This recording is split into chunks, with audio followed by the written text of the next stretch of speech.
Mummy, సకినాలు చేసిన నువ్వు చెప్పినట్లే సూపర్ వచ్చినాయి. పావు కిలో బియ్యం పిండికి హాఫ్ స్పూన్ ఓమా, 1 స్పూన్ నువ్వులు, హాఫ్ స్పూన్ సాల్ట్ యాడ్ చేయాలి. ఒకసారి కలుపుకొని సాల్ట్ టేస్ట్ చూడాలి. ఒకవేళ పడితే కలపవచ్చు. వాటర్ని కలుపుతూ ఇలా పిండిని కలుపుకోవాలి.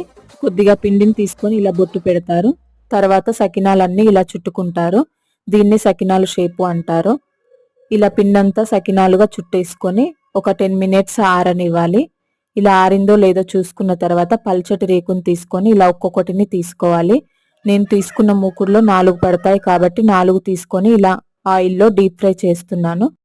ఇలా 2 సైడ్లు కాల్చుకోవాలి. గోల్డ్ బ్రౌన్ కలర్ వచ్చాక తీసేసుకోవాలి. ఇలాగే అన్ని సకినాలని డీప్ ఫ్రై చేసుకోవాలి. సేమ్ కలర్ వచ్చేలాగా చూసుకోవాలి. అంతే, సకినాలు రెడీ. క్రంచీగా బాగా వచ్చాయండి. మీరు కూడా ట్రై చేయండి. సబ్స్క్రైబ్ చేయండి, లైక్ చేయండి.